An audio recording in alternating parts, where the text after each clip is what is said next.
Hey there, Heather. Ho there. It's Jeff Coder Diamond welcoming you to another Degrassism, and it's not a poll video like the last few videos have been. It's a straight out Degrassism and talking about the whole thing to do with the Claude Tanner situation. Now, we all know through Degrassi Next Gen and the Reddit about the whole Rick situation and how it was huge and all that. But what if I told you that this wasn't Degrassi's first foray into guns and all that? What if I told you that there was a massive storyline back in 1991 that saw a student get spurned by a girl, decides to try to end his life with the fact that, his life is just going off the rails, and the massive impact on a school and a situation. Sound familiar? Well, this is almost eerily similar to the format for Degrassi in the Rick Murray situation. So anyway, let's talk about the whole thing. Why don't we? So anyway, yeah, just do it this way. Yeah, now I got this. I just have to lower the laptop cover because it's got the camera. Because I think you could see my neck, but you can't really see too much of me. Yeah, that's finally I solved the problem.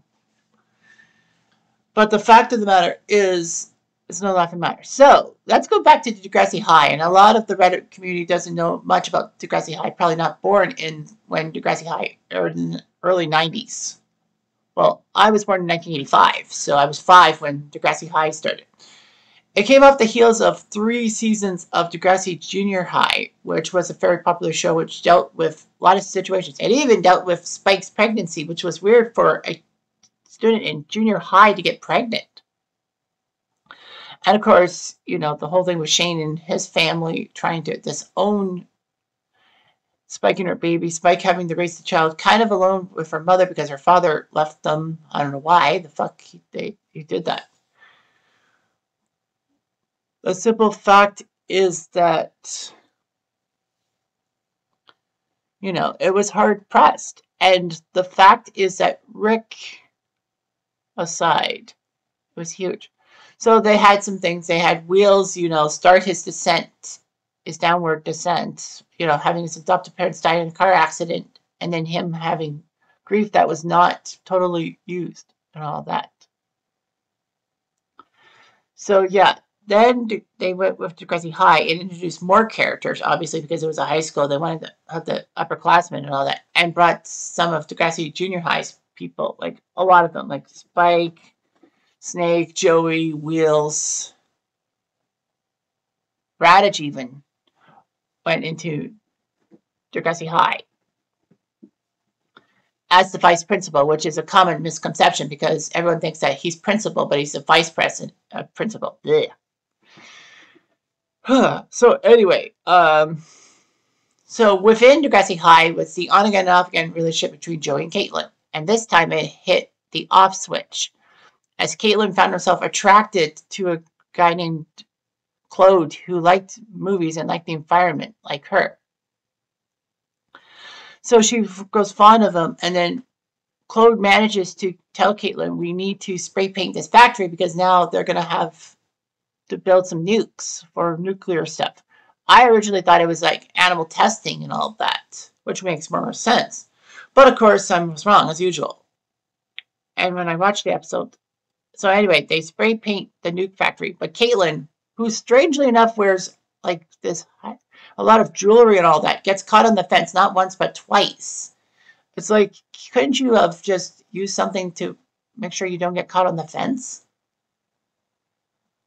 Well, regardless of that, caught on the fence a second time, and then the night watchman at the factory finds them and goes after them. Claude scales the fence and is told to get Caitlin. So instead of going after Caitlin, he decides to run away. And Caitlin's in trouble with the night watchman and has to go to trial. Claude basically says he was sorry, but he needed to run. And Caitlin said, I thought you were a badass and all that. And Claude said, yeah, I am a badass. But anyway, you won't tell anyone that I ran away from you, right? And to me, instantly, I'm like, what the hell, Claude? You set this thing up. Yeah, Claude says he couldn't risk it.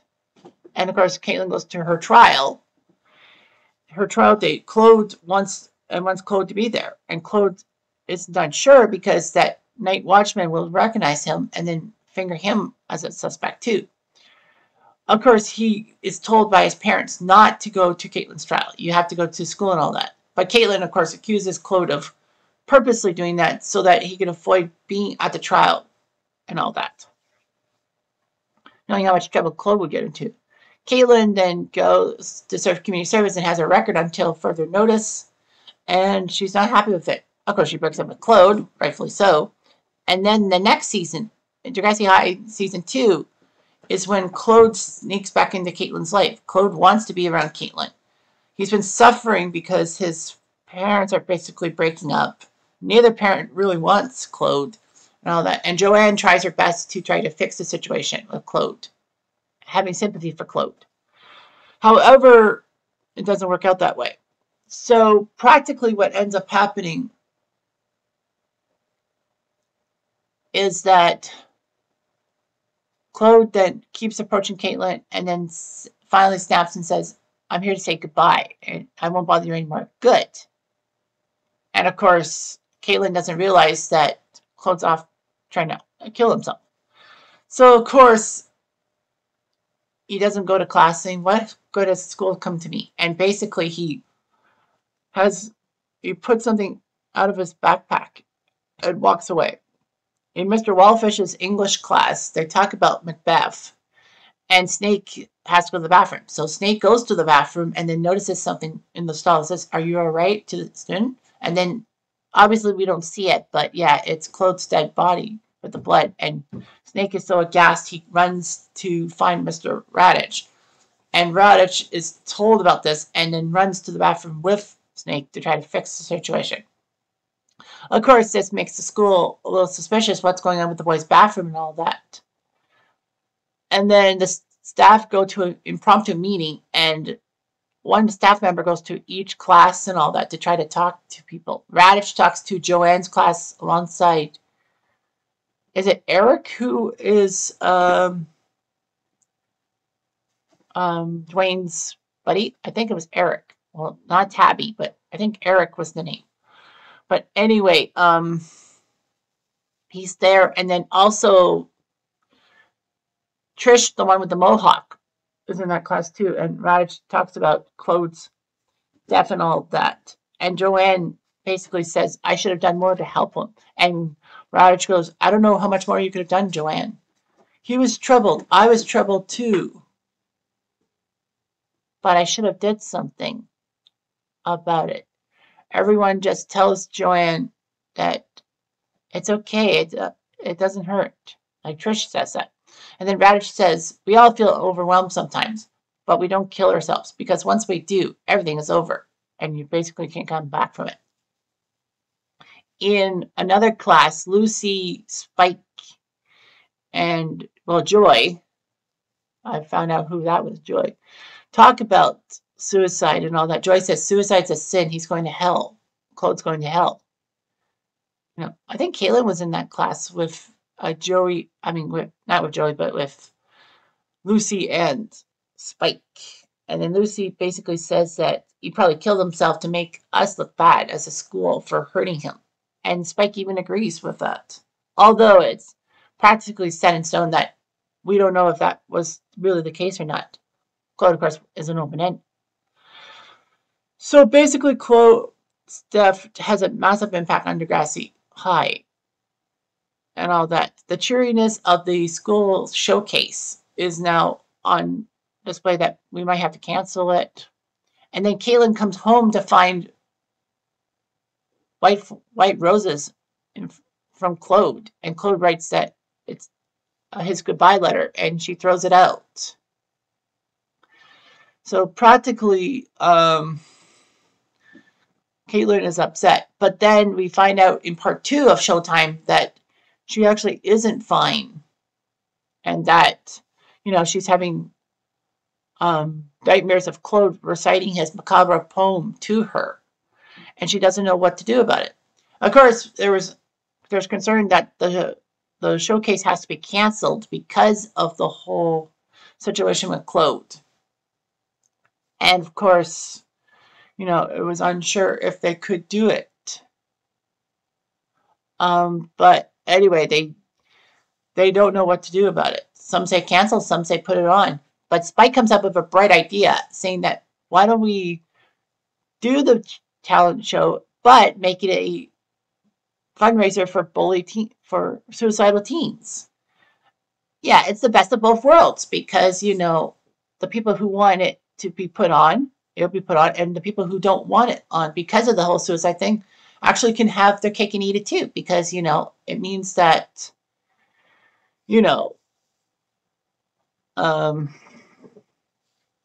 the fact is that, it's for a good cause. So they go ahead with the talent show, and of course, Spike's idea comes to fruition. They do the fundraiser and all that.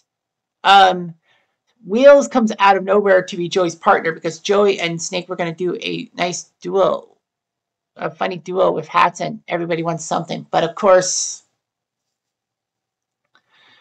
that doesn't go over because, Snake is still traumatized by seeing Claude's dead body and has to be away from school for a little bit. And Wheels steps in. Well, Wheels had the falling out with Snake over, stealing stuff from Joey and Snake, possibly. So Wheels does give Joey money for his mom because he stole from Joey's mom. So anyhow, they do that. But the big part was Caitlin was still haunted by Claude. Joey, after Caitlin is told to help him with science tutoring, hears about this and tells Caitlin that this is exactly what Claude would want. Claude would want you to be bad about yourself, to feel bad and all that. He's just messing with you. Don't give him the time of day. And Joey has a point because it seems that Claude is haunting Caitlin's nightmares and Claude killed himself to make Caitlin look bad. Caitlin realizes that and avoids Claude. Of course, they don't talk about the Claude situation for the rest of Degrassi High. And then, we got Next Gen. They don't talk about that.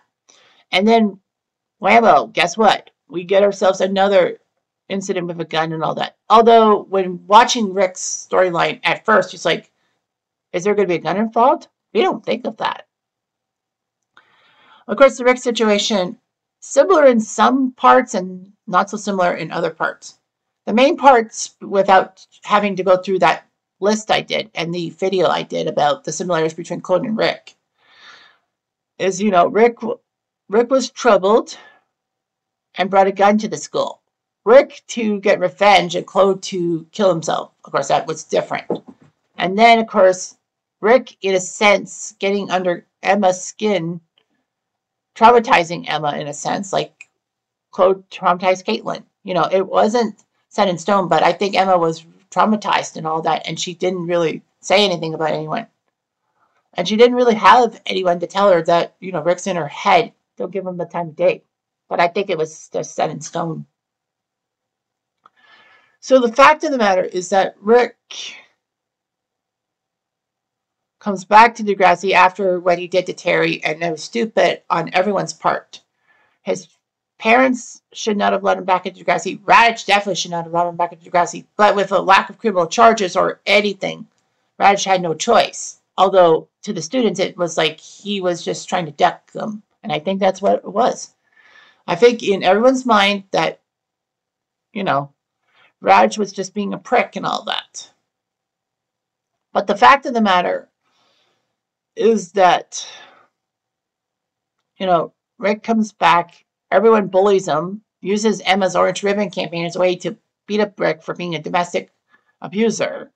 Emma realizes what this whole Orange Ribbon campaign comes to and decides to protect Rick at the risk of losing everyone around her as friends and cohorts. So basically, she's in a tiny group with Rick, Toby, and Jimmy, as it turns out. So of course Rick gets painted and feathered by by Spinner, Jay, and Alex. And then he takes a gun to the school and wants revenge. So he decides to go after Paige first with the gun. Slowly raises it up. But before it was seen by Paige, Paige calms Rick down, basically saying that everything was childish. And Rick realizes Paige could not have done it, because why would Paige have said that? So he practically puts the gun back in his bag and apologizes for what he did to Terry.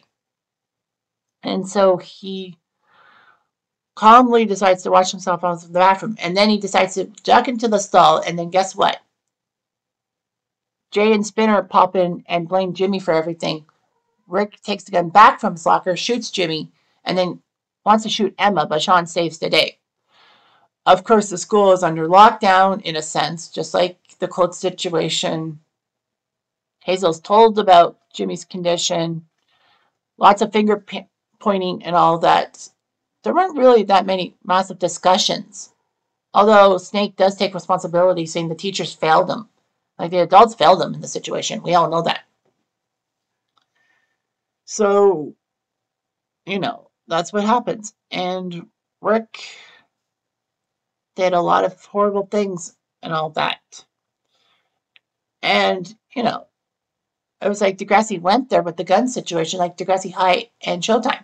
And of course, I'm pinpointing the fact that, Degrassi High and all that, like the whole Showtime episode, it was just unseen, and like people don't know about this, and how this wasn't the first time Degrassi went into the gun situation with the Rick situation.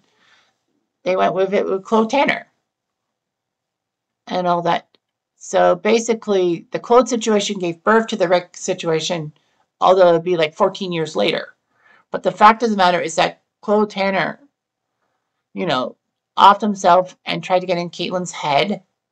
And I think a lot of people probably realized that with Rick dying, it would get in Emma's head, and Emma would have the trauma and would not recover from it. Caitlin seemed to have recovered, mostly because Joey intervened. Emma didn't really recover because her eating disorder and her